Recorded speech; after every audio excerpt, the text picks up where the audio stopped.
A Bíblia é um dos documentos históricos mais importantes que temos. Suas páginas contêm muitos fatos antigos e detalhes científicos. E referências intrigantes a tecnologias antigas e a eventos, muitos dos quais são considerados impossíveis. Mas, quem sabe? O exame dos textos bíblicos pode revelar os segredos desses mistérios.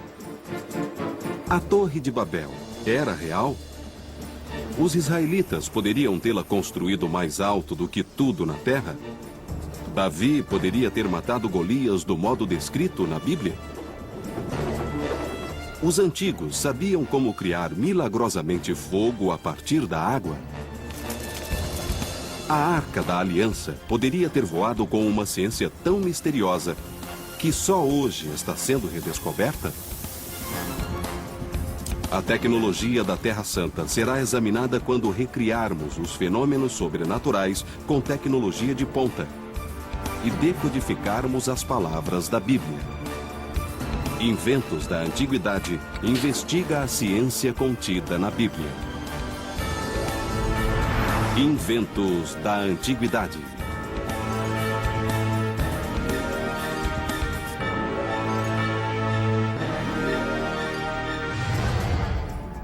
Durante milhares de anos, os milagres descritos na Bíblia eram considerados reais em todos os detalhes. Recentemente, a exatidão literal do texto tem sido questionada. Muitos creem que as histórias são simbólicas. O significado é verdadeiro, mas os detalhes são exagerados. Mas talvez as palavras dessa escritura sejam mais precisas do que se pensa. Nossos ancestrais tinham um conhecimento científico avançado do mundo em que viviam. Inventos da Antiguidade usará esse conhecimento para descobrir se os detalhes fantásticos da Bíblia são cientificamente possíveis. Essa jornada começa literalmente no topo da arquitetura antiga. Foi o maior edifício jamais construído, uma torre tão alta que alcançava os céus. Mas as pessoas que o construíram desafiaram a Deus. Deus viu o que acontecia, que esse era um plano mau e que não iria beneficiar a sociedade a longo prazo. Então, segundo as Escrituras, Deus interveio. As pessoas começaram a falar idiomas diferentes e a discutir, e a desunião fez com que elas terminassem por se dispersar, e a torre desabou. Era chamada de Torre de Babel, e alguns acham que realmente existiu. Hoje, o prédio mais alto do mundo, o Burj Dubai, tem mais de 600 metros de altura. A ciência poderá mostrar que a Torre de Babel era ainda mais alta? A Torre de Babel era como um dos arranha-céus que temos hoje em nossas cidades, nos quais muitas vezes o topo está coberto pelas nuvens. Eles diziam que era tão alta que chegava aos céus. Vamos edificar uma cidade com uma torre que alcance os céus. Os historiadores e arqueólogos modernos acham que a história é um exagero. Mas e se a ciência provasse que os antigos tinham tecnologia para uma construção tão grande? É crucial testar as técnicas e materiais antigos para descobrir seus limites. Usando informações extraídas da Bíblia, os pesquisadores usarão a ciência moderna para calcular até qual altura os engenheiros antigos podiam construir. A história diz que, quando eles foram construir a torre, utilizaram tijolos. Que altura um prédio de tijolos antigos poderia ter? Se alguém quisesse descobrir a altura de um prédio que se poderia construir com um material frágil como tijolos, poderia ter uma ideia sobre isso, calculando o peso de um tijolo e depois descobrindo quantos tijolos poderiam ser empilhados, mesmo antes que começassem a rachar demais até cair e o alicerce não suportasse e começasse a desabar. O primeiro passo é reproduzir um tijolo antigo. Lynn Hobbs é professor de Ciência dos Materiais no Instituto de Tecnologia de Massachusetts. Ele está fazendo um tijolo de argila seco ao sol com a técnica usada há 3.000 anos. palha e areia são acrescentadas para dar liga à argila e fortalecer o tijolo. O próximo passo é secá-lo, e o modo mais fácil de fazer isso é deixá-lo ao sol, para que o tijolo endureça. Para calcular a altura máxima de um prédio feito com esses tijolos, é preciso descobrir a resistência de um tijolo. Para isso, o professor Hobbs usa uma prensa que aperta o tijolo até que ele quebre.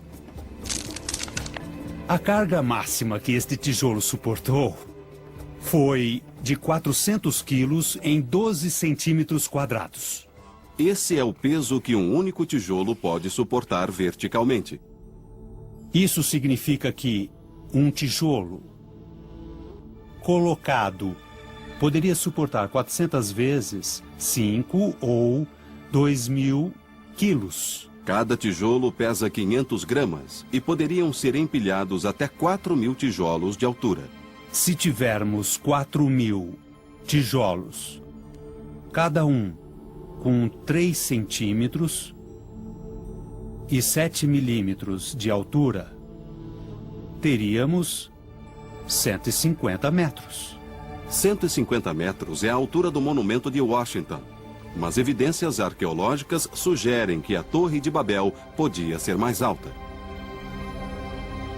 O Iraque e a Síria atuais situam-se na Mesopotâmia antiga, uma terra que ainda hoje tem ruínas de grandes estruturas chamadas zigurates. Os zigurates eram os arranha-céus da Mesopotâmia. No topo, havia templos onde se acreditava que os deuses moravam.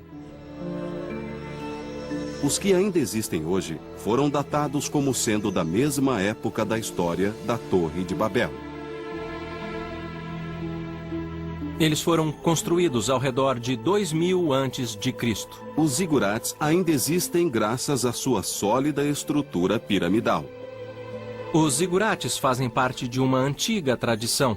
E assim as pessoas do antigo Iraque tinham muita experiência em lidar com as plataformas. Eles sabiam que para aumentar o peso das plataformas, era preciso expandir a base. Construções com uma base ampla, como as grandes pirâmides de Giza, sustentam o peso melhor do que as torres retas, pois são mais estáveis e podem ser mais altas. Uma pirâmide poderia ser 3 vezes mais alta do que uma torre. E se pegarmos 150 metros e multiplicarmos isso por 3, poderemos ter uma pirâmide de 450 metros feita com tijolos secos ao sol. 450 metros é quase meio quilômetro. Isso é surpreendente para um pouco de barro que foi escavado do chão. Uma estrutura em forma de zigurates feita com tijolos secos ao sol poderia ter 450 metros de altura, mais do que o edifício Chrysler, que é feito de tijolos. Mas a Torre de Babel poderia ser ainda mais alta. Uma tecnologia revolucionária era tão importante que foi mencionada na Bíblia. Disseram uns aos outros: venham, vamos fazer tijolos e queimá-los. A queima de tijolos muda drasticamente as propriedades do material e os torna muito mais fortes. A queima dos tijolos a 800 graus Celsius durante 24 horas, como se fazia na Mesopotâmia, aumenta a união das partículas de argila e resulta em um material muito mais forte. Mas quanto mais forte? E qual a altura possível para a Torre de Babel com a tecnologia dos tijolos queimados? O tijolo seco ao sol quebrou com 400 quilos, mas o tijolo queimado deve ser bem mais forte. Já pusemos 450 quilos sobre o tijolo, muito mais do que pusemos no tijolo seco ao sol. Dá para ver que começou a rachar em 900 quilos. Agora estamos em 2.250. Quase 3.000 quilos de pressão. Aqui está. Como deu para ver, quase explodiu. Isso significa que o tijolo queimado é 7,5 vezes mais forte do que o seco ao sol. O professor Hobbs vai usar os novos resultados nos cálculos para descobrir qual a altura possível com essa nova técnica. São 3.200 metros. Assim, em princípio, com tijolos queimados, é possível construir uma pirâmide com 3 quilômetros de altura até o céu. Isso é quase 5 vezes mais do que o atual prédio mais alto do mundo. Então, na teoria, os habitantes da Mesopotâmia podiam construir até os céus, tão alto que sofreriam os efeitos da altitude. Porém, na prática, teriam recursos para fazer isso? Embora teoricamente pudéssemos ter um zigurate de 3 quilômetros, isso seria inviável porque o tijolo queimado consome muita energia para ser feito. Entendemos que a história da Torre de Babel realmente aconteceu. É só olhar para um arranha-céu em uma metrópole e veremos grandes torres que chegam aos céus. Será que a análise moderna da Bíblia também poderá lançar nova luz sobre a história do pastor Davi, que matou sozinho o gigante Golias, e revelar a arma e a técnica que poderiam derrubar um gigante com um único golpe? Essa é uma das mais famosas histórias da Bíblia. Uma força de ataque, com armas tecnologicamente superiores, era liderada por um guerreiro gigante, temido por todos, mas que foi derrubado por uma pedra atirada por um rapaz chamado Davi. Com uma funda e uma pedra, Davi derrotou o gigante filisteu. Davi não só derrotou Golias, mas derrotou os filisteus. E essa derrota foi realmente a força motivadora para o início da história de Israel. Não seria difícil que um rapaz atingisse e matasse um gigante apenas com um golpe certeiro? A funda é uma arma ignorada e subestimada do mundo antigo. Mas como era barata, era uma arma dos povos pobres. Porém, era incrivelmente efetiva. 2 grandes exércitos estavam frente a frente à beira da batalha. Por que um rapaz lutou contra um gigante? Era o século 11 a.C. e o povo de Israel enfrentava os filisteus. Os filisteus vinham da área das Ilhas Egeias, equipados com as armas tecnológicas mais modernas, contra um país bem pequeno e sabidamente fraco. Golias estava coberto por uma armadura de bronze. Ele tinha uma armadura enorme e forte que pesava, pelo que é mencionado na Bíblia, aproximadamente 56 quilos. Então dá para ver que era um homem incrivelmente grande e uma monstruosa criatura. Quando Golias propôs que a batalha fosse decidida por um só combate, Davi se ofereceu. Mas ele não era um rapaz qualquer. Ele se tornou o rei Davi e tem uma das biografias mais completas na Bíblia. Eu acho que Davi tinha um plano, porque ele mencionou a Saul. Eu vou lidar com Golias como faço com os ursos e os lobos que atacam o rebanho. Agora o meu rebanho é o exército israelita. Minha arma é a funda, e lá estão o lobo e o urso. Inventos da Antiguidade vai usar tecnologia moderna e indicações bíblicas para descobrir a técnica de Davi. Primeiro, temos de encontrar a funda perfeita para o combate. O modelo mais avançado da Antiguidade era adaptado para a força extra. Este dispositivo que estou segurando é um fustíbalo, que é basicamente uma funda que está presa a um longo bastão. Este bastão dá maior alcance e maior potência ao fustíbalo, e por isso ele era usado com projéteis mais pesados, como as bombas primitivas, lançadas nos campos de batalha antigos. Esta seria a melhor arma para Davi usar contra Golias? Acho que a ideia de que Davi teria usado um fustíbalo é bem improvável. Essa não é uma arma precisa. Costumo pensar que um fundeiro altamente treinado e qualificado era como os atiradores de elite atuais e que conseguiam lançar um projétil bem pequeno com incrível precisão. Então Davi precisava de uma funda. As fundas que eram usadas no Oriente Próximo durante a Idade do Bronze eram muito parecidas com esta, feita de cânhamo trançado. Esse é o tipo de projétil que era usado na Judéia, em Israel. Procurava-se um tamanho e uma forma bem específicos. Esta tem uma forma oval e regular. Isso melhora a aerodinâmica do projétil, aumentando a precisão. É preciso um certo peso para fazer com que o projétil fique no bolso da funda firmemente. Se for leve demais, ele irá cair quando se girar a funda para trás. Se for pesado demais, não irá muito rápido ao ser lançado. Então a pedra ideal fica entre esses dois parâmetros. Ele escolheu 5 pedras lisas no riacho e, com uma funda na mão, aproximou-se do filisteu. Agora temos uma funda e uma pedra similares às de Davi, e podemos testar a arma. Louis Pons Livermore é o campeão de funda das Ilhas Baleares, lar dos maiores fundeiros do mundo. As Ilhas Baleares têm a fama de terem os melhores fundeiros do mundo antigo. Eles têm um conhecimento herdado do uso da funda. Luiz viajou para a Terra Santa para testar o poder destruidor de uma réplica da funda e da pedra da época. Ele está experimentando a técnica que Davi teria usado para derrubar Golias. A funda é como uma extensão do braço. Ela tem 3 partes. Um anel que fica aqui, depois tem a parte média onde pomos a pedra e termina com um nó aqui. Colocamos o dedo médio aqui. E seguramos como uma pinça, sem agarrar. A pedra é colocada na parte mais alta. Giramos 3 vezes, esticamos o braço e abrimos a mão. O estalido que ouvimos é um ruído sônico.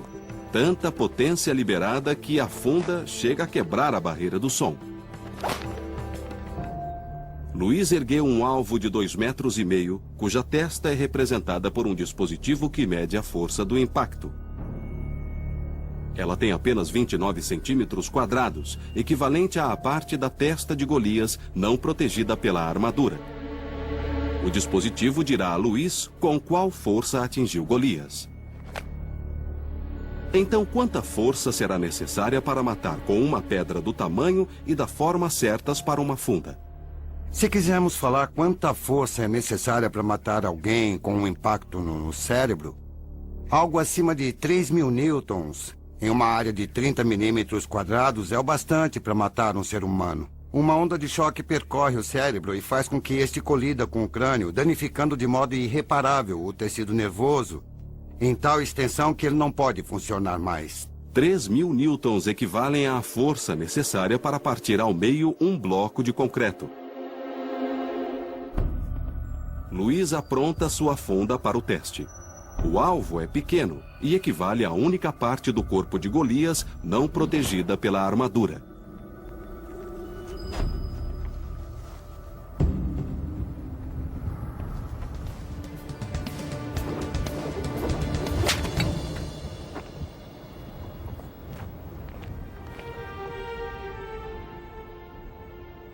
(3.620 newtons).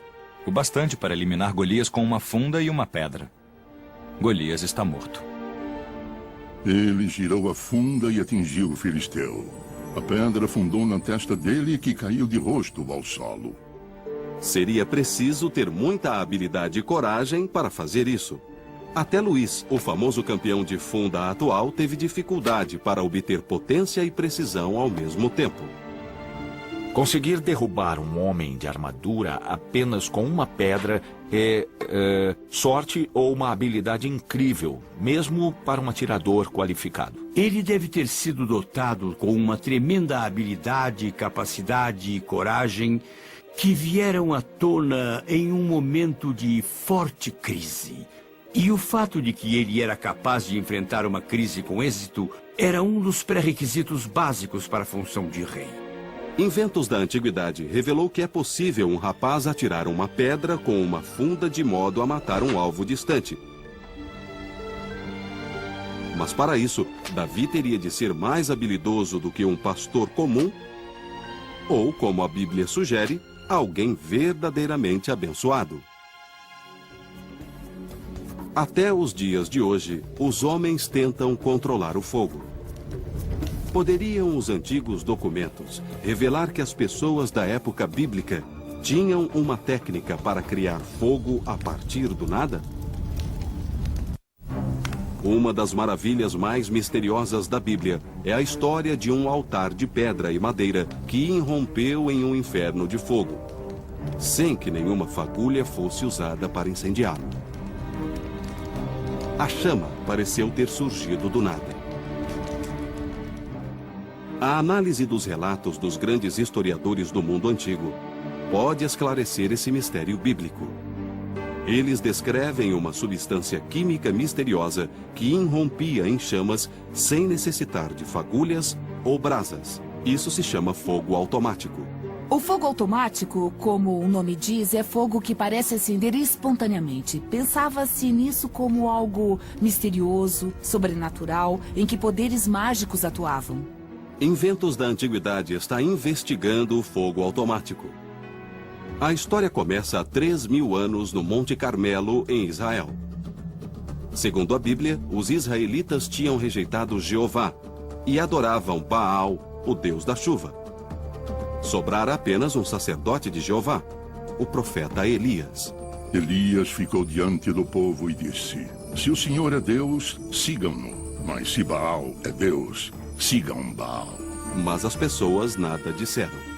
Ele tinha de propor um desafio e disse: venham, tragam os profetas de Baal e vejamos quem é o verdadeiro Deus. Então Elias lançou um desafio. Ele e os profetas de Baal erigiriam altares e evocariam seu Deus para incendiá-los. Ele disse aos profetas de Baal: construam um altar e façam suas preces. Eles fizeram isso, mas não tiveram resposta. Os profetas de Baal fracassaram e não houve fogo. Depois, foi a vez de Elias. Ele construiu um altar de madeira e pediu às pessoas que cavassem um fosso ao redor e o enchessem de água. Encham 4 grandes jarros com água e derramem sobre a oferenda e a madeira. Façam isso de novo, disse ele, e mais uma vez. Então ele rezou: salve-nos, ouça nossas preces. O fogo surgiu do céu e consumiu todo o altar. Elias os fez voltar a acreditar em Deus. Fogo em um altar embebido com água? Será possível que a água tenha aceso a chama? Usamos água para apagar o fogo, mas às vezes a água pode criar um incêndio. Qual substância teriam no mundo antigo com essa qualidade sobrenatural? Documentos do ano 232 a.C. contêm pistas sobre a substância mística do fogo automático. Júlio Africanos era um homem que morava em Jerusalém e falou sobre o fogo automático. Acho que isso provavelmente era uma mistura de nafta, enxofre e cal. Como isso era muito potente, as receitas do fogo automático sempre foram muito bem guardadas. O segredo permaneceu oculto por centenas de anos, até que no século I depois de Cristo, os historiadores romanos Plínio e Lívio escreveram sobre a mistura mágica que acendia com água. Usando esses relatos e as substâncias que descrevem, tentaremos descobrir o segredo do fogo automático. Tim Gallagher é o coordenador de química na Universidade de Bristol. Ele fez experimentos usando apenas as substâncias disponíveis na época de Elias. Temos 3 componentes: óxido de cálcio ou cal, enxofre e nafta. Esses são os componentes mencionados nos textos antigos. O enxofre e a nafta ocorrem na natureza e a cal vem da queima do calcário. Nós vamos tentar criar um fogo. Combinamos esses componentes e adicionamos água. O jeito mais fácil de começar um fogo com água é ter uma reação que gere muito calor. Em princípio, esse calor poderia inflamar alguma coisa que esteja perto e seja inflamável. O fogo começa quando um combustível é submetido ao calor. Bem, ao misturarmos a água com a cal, geramos muito calor. A reação da água com a cal é altamente exotérmica. Uma reação exotérmica libera calor para a atmosfera. Isso acontece porque se formam vínculos químicos entre a água e o cálcio na cal. O que eu vou fazer agora é fritar um ovo com o calor que é gerado pela cal. Está acima de 260 graus Celsius agora. Eu não achava que pudesse gerar tanto calor tão rapidamente. Se gerar esse calor na presença de algo inflamável, então pode ter um modo de gerar fogo com água. Mas nós não temos aqui algo que vá pegar fogo. Tim vai refazer esse teste com 2 combustíveis, nafta e enxofre, esperando que inflamem com o calor gerado. Esse experimento será em maior escala, pois Tim construiu uma réplica do altar de Elias.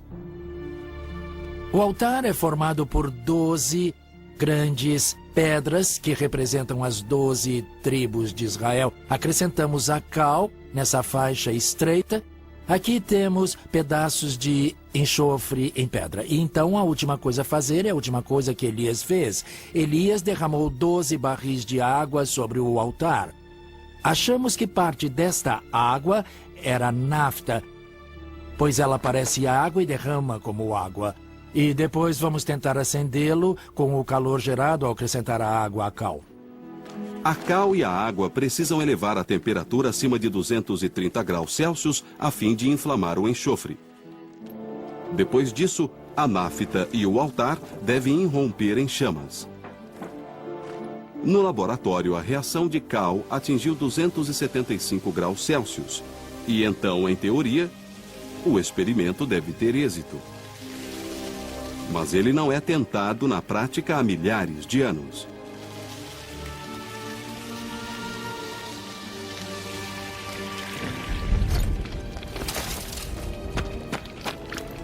Está pegando fogo e inflamando a nafta que irá espalhar o fogo. Dá para ver que está se espalhando. E que tudo vem da faixa de cal na ponta do altar. Agora podemos ver que o fogo está realmente começando a aumentar. Isso não prova que foi assim que Elias criou o fogo, mas prova que esse seria um modo possível para criar o fogo. Os antigos conheciam a cal, sabiam da reação entre a cal e a água. Havia nafta disponível, então com certeza essa era uma maneira possível de utilizar o conhecimento de química para poder criar fogo usando a água. Milhares de anos atrás, as pessoas conheciam as substâncias e suas reações. Mas nunca saberemos quanta sabedoria secreta está perdida para a ciência. Outro segredo da época diz respeito a uma das primeiras armas biológicas. Um mel tóxico usado pelos exércitos antigos para envenenar o inimigo. Abelhas, vespas e marimbondos assustam todos nós. Ainda hoje, as abelhas matam 100 pessoas todos os anos. Na época bíblica, os líderes usavam esse medo para aterrorizar o inimigo. Na Bíblia, se ler todas as referências a abelhas, você verá que algumas delas apresentam as abelhas como um perigo e mesmo uma arma de guerra. Eu enviarei vespas à sua frente e isso afastará os hivitas, os cananeus e os hititas de seu caminho. As pessoas criaram várias formas de usar abelhas. Elas as prendiam em pequenos potes de barro que eram como granadas de mão. Elas prendiam colmeias a catapultas e as atiravam nas cidades. Um relato antigo do historiador grego Strabo mostra que essa arma tinha outras aplicações. Em 67 a.C., ocorreu algo no norte da Turquia que os historiadores ainda debatem.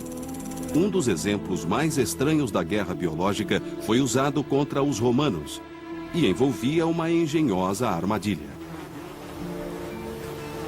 Aconteceram formas diversificadas de lutas por poder durante a história romana. Muitos reis estavam descontentes com seu quinhão e se rebelaram. Uma dessas rebeliões foi liderada pelo rei Mitridates, que era um dos maiores inimigos de Roma. Ele dava mesmo trabalho aos romanos. O general romano Pompeu, o Grande, liderou um exército contra o rei Mitridates. Depois de um ano de batalha, os exércitos chegaram ao norte da Turquia. Os romanos estavam em vantagem e Mitridates recuou, mas ele foi muito esperto e deixou potes de mel ao longo do caminho. Os romanos avançaram e encontraram o que consideraram um tributo do inimigo mais fraco. Comeram o mel, mas ele era intensamente tóxico. Esse mel poderia ser uma arma biológica? Os soldados ficaram um pouco loucos, como se estivessem altos, bêbados e muito agitados. Depois alguns vomitaram e tiveram diarreia e ficaram muito agitados de novo. Isso tudo durou uns 3 dias. A própria Bíblia contém um alerta sobre essa arma biológica. Você achou mel? Coma apenas o necessário, pois se comer demais, irá vomitar. Como o mel pode ser tóxico? A resposta está nos arbustos de rododendro comuns no norte da Turquia. Existem muitos exemplos de toxinas naturais e o arbusto de rododendro é capaz de produzir toxinas naturais. Essas toxinas são chamadas terpenoides e estão no néctar coletado pelas abelhas. Esses terpenoides podem se incorporar ao mel feito com um néctar que as abelhas coletaram nos arbustos de rododendro. Para entender como a intoxicação por terpenoides afeta o corpo, Inventos da Antiguidade achou uma cobaia humana, o ex-militar David Shaw. Ele tomará 400 mililitros de uma solução de terpenoides sob supervisão médica. Eu tô bem ansioso mesmo. Eu sei que eu vou dar um passo no desconhecido. Os efeitos colaterais do teste são tontura leve, transpiração, vômitos e também coma. David será acompanhado pelo Dr. Adam Cunliffe, no Laboratório de Desempenho Humano da Universidade de Westminster, no centro de Londres. Ele fará um teste que levará seu sistema cardiovascular e sua coordenação ao limite. O teste será feito 2 vezes, antes e depois de tomar os terpenoides. David vai correr a 16 km por hora durante 10 minutos. O teste mede o batimento cardíaco e o consumo de oxigênio. Seu batimento cardíaco no teste foi 164 em média. E também vemos o consumo de oxigênio, que foi cerca de 3,8 litros por minuto. Este é o oxigênio necessário para o funcionamento do músculo. Então, quanto mais trabalhar, mais oxigênio irá consumir. David está em ótima forma física, como estavam os soldados romanos. Os resultados do teste estão acima da média. Mas qual efeito os terpenoides terão em seu corpo? Os terpenoides são muito tóxicos e ele só pode fazer isto sob supervisão médica. Não faça isto em casa. Queremos ver se o desempenho é afetado. David parece um pouco instável na esteira. Ele está tendo dificuldade para ficar no centro da esteira. O batimento cardíaco está 10 batidas mais alto por minuto do que estava no experimento anterior. E a troca respiratória está bem mais elevada do que no outro teste. O desempenho na esteira foi significativamente afetado de um modo negativo.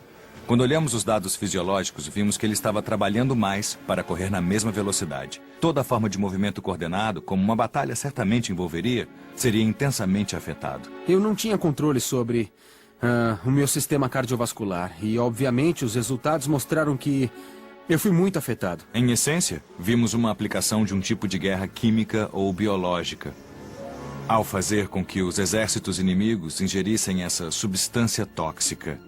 Então, podemos dizer que foi um cavalo de Troia culinário. Assim, os resultados sugerem que o mel tóxico poderia confundir a coordenação e aumentar a fadiga. As 3 divisões do exército de Pompeu que comeram o mel naquele dia fatídico ficaram extremamente doentes. Naquela noite, os romanos, ainda sob os efeitos da toxina, foram aniquilados pelo exército do rei Mitridates. A guerra impeliu o desenvolvimento da tecnologia. Será que os israelitas também descobriram uma superciência que permitia que os objetos levitassem? É dito que a Arca da Aliança, com os 10 mandamentos, podia voar. Será que a pesquisa moderna irá mostrar que isso é possível? Sim. Agora a arca está realmente levitando, pairando livre no ar. A Arca da Aliança era o objeto religioso mais poderoso do mundo antigo. Nós a chamamos Mysterium e Tremendum. É um tremendo mistério do poder divino, concentrado em um pequeno recipiente arquitetônico. Diziam que podia levitar e sustentar seu peso no ar. Ela estava lá, movendo-se por si mesma e sustentando os que iam carregá-la. Este fenômeno seria a manifestação do poder divino ou haveria outra explicação? A levitação poderia ser feita por uma tecnologia que hoje está sendo redescoberta? Os crentes acreditam que Deus pode fazer qualquer coisa, especialmente quando se trata da Arca Sagrada, que guarda os 10 mandamentos dados por Deus a Moisés no Monte Sinai. A Arca é mencionada em diversos livros da Bíblia, no Alcorão e na Torá judaica. Mas a história mais misteriosa é a de Uza. Sabemos pelo primeiro livro de Samuel que na época do rei Davi chegara a hora da Arca voltar a Jerusalém. Os bois puxavam um carro sobre o qual estava a arca. Uza reparou que os bois estavam caindo ao solo e temeu instintivamente que a arca caísse, e assim ele colocou a mão para firmar a arca. Mas quando fez isso, ele caiu morto. Por quê? Na verdade, a arca não precisava que Uza nem ninguém a segurasse. Deus disse a ele: Uza, ela sustenta aqueles que a carregam e certamente não poderá se sustentar? Deus estava impelindo a arca para a frente. Sim, ela levitou pelo ar, com todo o poder que vinha de Deus. Mas será que a ciência tem outra explicação? Os cientistas modernos descobriram substâncias com propriedades místicas, os supercondutores, que poderiam explicar o milagre da levitação. A supercondutividade é uma das grandes fronteiras da física. O professor Tom Johansen, da Universidade Oslo, na Noruega, está investigando a levitação por supercondutores. Eu tenho um ímã aqui, e se ele estiver perto do supercondutor, quando eu esfriar o supercondutor, o que vai acontecer é que ele reconhece que existe um campo magnético ao redor e vai reagir a isso. Essas propriedades do supercondutor criam um efeito de levitação estável, que funciona sob condições muito específicas. Existem muitos materiais que são supercondutores naturais, por exemplo, alumínio, chumbo. Muitos elementos são supercondutores. Os materiais supercondutores eram comuns no mundo antigo. Mas é preciso esfriá-los muito para obter essas propriedades. As substâncias são supercondutoras abaixo de uma temperatura crítica. E para aumentar esse limiar, os metais são combinados em ligas. Tenho aqui um pedaço de óxido de cobre, bário e ítrio. E este material tem de ser esfriado abaixo de 91 Kelvin para chegar ao estado supercondutor. Isso pode ser atingido simplesmente derramando nitrogênio líquido. 91 graus Kelvin equivalem a menos 180 graus Celsius. Posso pegar o ímã e aproximá-lo. Mas se agora eu tirar a minha mão, ele ficará no ar. Levitação magnética por supercondutividade. Mas como um ímã se opõe à força da gravidade? James Dean, um especialista em esquemas tridimensionais, está usando uma tecnologia criada especialmente para inventos da antiguidade. Quando um supercondutor é esfriado abaixo do ponto crítico, o modo em que a eletricidade flui nele muda. Se pegarmos esse supercondutor e colocarmos na presença de um campo magnético, veremos que as linhas de campo do ímã estão introduzindo um fluxo de carga elétrica no supercondutor. Essas correntes formam tornados de carga ou vórtices no campo magnético que passa por elas. Se nos aproximarmos para olhar de perto, dá para ver que os vórtices de corrente que o campo magnético induziu estão passando por todos os pequenos defeitos que encontram no supercondutor. Esses defeitos prendem os vórtices e, portanto, o campo magnético no lugar. Se nós movermos o ímã, vamos mover também o campo magnético com ele. Isso significa que os vórtices serão arrastados de seus lugares e vão resistir ao movimento. E se empurrarmos e puxarmos, podemos ver que está tentando voltar ao seu lugar. De fato, vemos que qualquer força que tente mover o ímã e o campo magnético encontrará uma força oposta que tenta colocá-lo em seu lugar de origem. Na levitação estável, as forças que prendem o campo magnético se opõem à própria força da gravidade. Assim, o ímã está preso no lugar porque o campo magnético está preso e ele levita sobre o supercondutor. Se o supercondutor se mover, o ímã irá segui-lo voando à mesma altura ao longo de um plano. O ímã não só levita, mas também se move de modo estável no ar. Será que os israelitas dominavam essa ciência 3.000 anos atrás? Quase sempre, ao olharmos a antiga tecnologia, nos surpreendemos com a engenhosidade e a habilidade que tinham na produção de objetos. A metalurgia dessa época era muito sofisticada. A guerra no Oriente Médio Antigo impulsionava o progresso. Os processos de fundição buscavam produzir ligas melhores para as armas. Será que os israelitas descobriram essa ciência por acaso? Essa não seria a primeira tecnologia antiga a intrigar os historiadores. Bem recentemente examinamos as pontas de lança da Idade do Bronze e sua fundição refinada. Tentamos encontrar uma fundição moderna que pudesse reproduzi-las. Todas tiveram muitos problemas para chegar perto da qualidade que os antigos metalúrgicos obtinham. Será que a Arca da Aliança levitava com uma tecnologia perdida? Faremos um teste. Tom construiu um modelo da arca e irá usar a levitação estável. Levitar a arca é um grande desafio porque é um objeto grande e pesado. E isso nunca foi feito antes.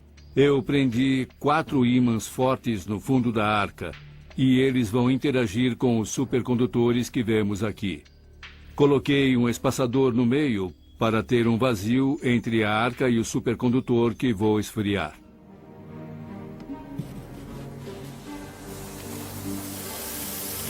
Tom derrama nitrogênio líquido para resfriar o supercondutor a menos 195 graus Celsius.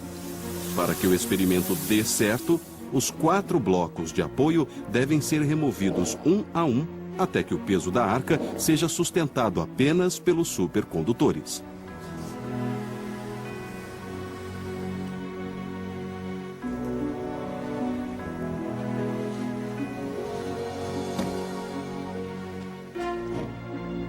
Sim.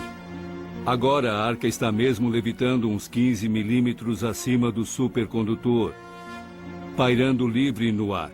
Se eu tocá-la e empurrar para o lado, ela vai oscilar uns 2 ou 3 milímetros. Se eu pressionar com a mão e empurrar para baixo com bastante força, ela quase não se move. Seria preciso um peso maior. Os supercondutores podem criar levitação. Mas será que os antigos sabiam disso 3.000 anos atrás? A física da levitação magnética com supercondutores é obviamente parte das leis da natureza e é assim desde sempre. A descoberta da supercondutividade foi acidental. Ainda hoje as coisas acontecem assim. Mas como os cientistas antigos esfriariam os supercondutores a centenas de graus negativos? Talvez eles conhecessem materiais supercondutores em temperatura ambiente. Não existe nenhum princípio físico que impeça a supercondutividade em temperatura ambiente. Pode ser que as pessoas não conhecessem esse material, mas não podemos dizer que fosse impossível. Deus trabalha de diferentes modos e às vezes podemos ter um feito extraordinário vindo do céu. Às vezes vemos algo que está nas leis da natureza acontecer. Os dois vêm de Deus. O fato de a arca poder mover-se sozinha é um testemunho da grandeza de Deus.